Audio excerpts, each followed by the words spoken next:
The impeachment inquiry rolls on with more subpoenas and another whistleblower. White House correspondent Yamiche Alcindor begins our coverage of the day's event. A new day, a new round of subpoenas related to the impeachment inquiry targeting President Trump. This time, the Democratic chairs of 3 House committees sent demands for documents to both the Pentagon and the White House Budget Office. They want information on President Trump's decision to withhold military aid to Ukraine. A whistleblower has accused the president of temporarily blocking millions of dollars to pressure the president of Ukraine to investigate former Vice President Joe Biden and his son Hunter. This is a scam, and the people are wise to it. This afternoon at the White House, President Trump sounded off. The whistleblower report, or whatever the news was so off. It was so horrible. I said, I never said that. Almost everybody that read it said it's either perfect or really very good. In the meantime, a second whistleblower has emerged to back up the complaint. Attorney Mark Zaid now represents both individuals. Zaid said his new client, described as another intelligence official, has been interviewed by Michael Atkinson, the intelligence community's inspector general. On Sunday, Zaid tweeted that the second whistleblower has first-hand knowledge about key events to corroborate the original complaint.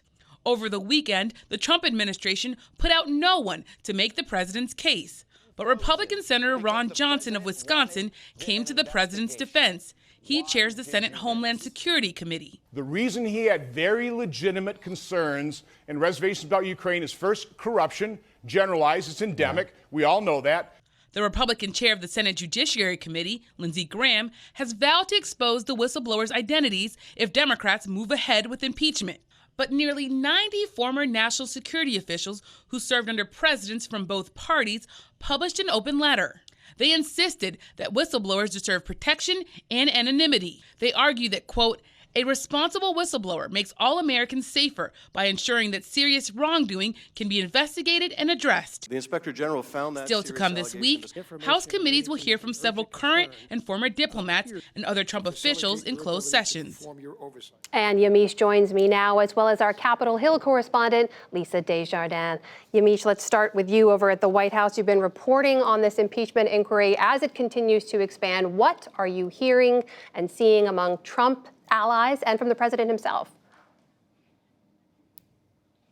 The White House is really preparing to push back on impeachment like it's a campaign issue. So they're not treating this really as a legal issue as much as a messaging issue. So this week, Vice President Mike Pence launched a national tour where he's going to be visiting districts won by President Trump in 2016 and then won by congressional Democrats in 2018. He's going to be basically making the case that these Republicans are going to be better for these voters, and that these voters who liked President Trump enough in 2016 are now being betrayed by Democrats because they're focusing too much on impeaching the president and not on getting through with issues like health care or other things that they've promised Democrats and other voters. So the other thing to note is that the president's campaign had a call today where they announced that they're going to make it harder for Republicans trying to challenge the president to get on the ballot in all these different states. Now, they say that this is coming not from a position of weak list, but the president essentially it's going to be easier for him not to face people on the ballot. And if you're trying to challenge President Trump, it's going to be very, very hard to get on the ballot in some of these states.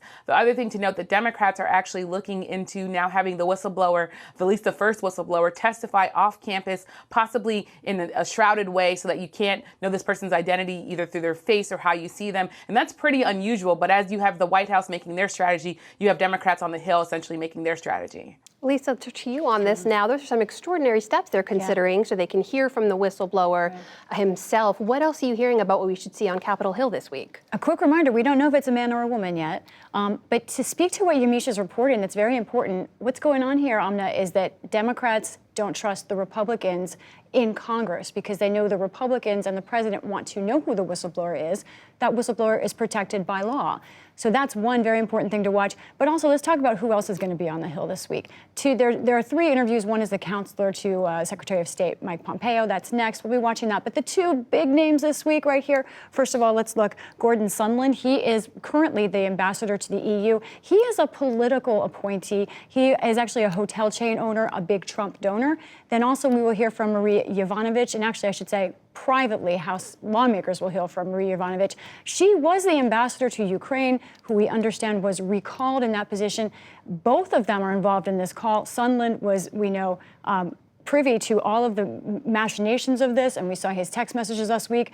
Yovanovitch has been an issue throughout all of this. Did Trump try to retaliate against her or not?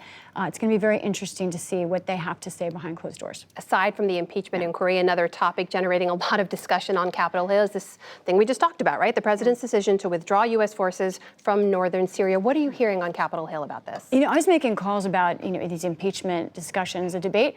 Everyone on the Hill wanted to talk about Syria. There is really sharp concern from lawmakers on both sides of the aisle about what the president is doing. Early today, the idea that he was pulling troops all the way out. Later today, not clear exactly what he's doing. But Amna, the key point is, especially from Republicans, even some of the strongest Trump allies, they say, this makes me wonder about him as a president. I had 2 different offices tell me that. We think he's making a big mistake, and the timing is bad because of impeachment. He needs his allies there, and one office said, we're supposed to be supporting him now, but this is going the exact opposite direction on something that we feel strongly about. Bipartisan concern there, you're seeing. Heavy bipartisan concern, but the point is that Trump allies now are they're shaken by this decision. Yamiche, another topic we want to make sure we get to cover a little bit. We mentioned it earlier, but there is another inquiry we should talk about. This led by the Manhattan District Attorney to get some of President Trump's tax records. What do we know about that effort? Well, it's an extremely important case, and it gets to the heart of the fact that the president doesn't want to turn over his tax returns. He says it's because he's being audited and he doesn't want to reveal any of his tax returns while he's going through that. Critics of the president say that he doesn't want to release these tax returns because he doesn't want to show where he's getting his money from, or he doesn't want to show that he's not worth as much money as he says. What happened today was a judge essentially ordered him to release his tax returns, but then an appeals court stopped that order. So what we're seeing now is that the appeals court is going to be moving pretty fast. We might have a hearing as early as the end of this month, even October 21st. The other thing to note is that the president has really pushed hard when people have tried to get him to release his tax returns. So we should see that this is going to be something that they're going to appeal and could even end up in the Supreme Court, because the president is not going to let this go lightly. Potentially a long court battle ahead. Yamiche Alcindor and Lisa Desjardins. Thanks to you both.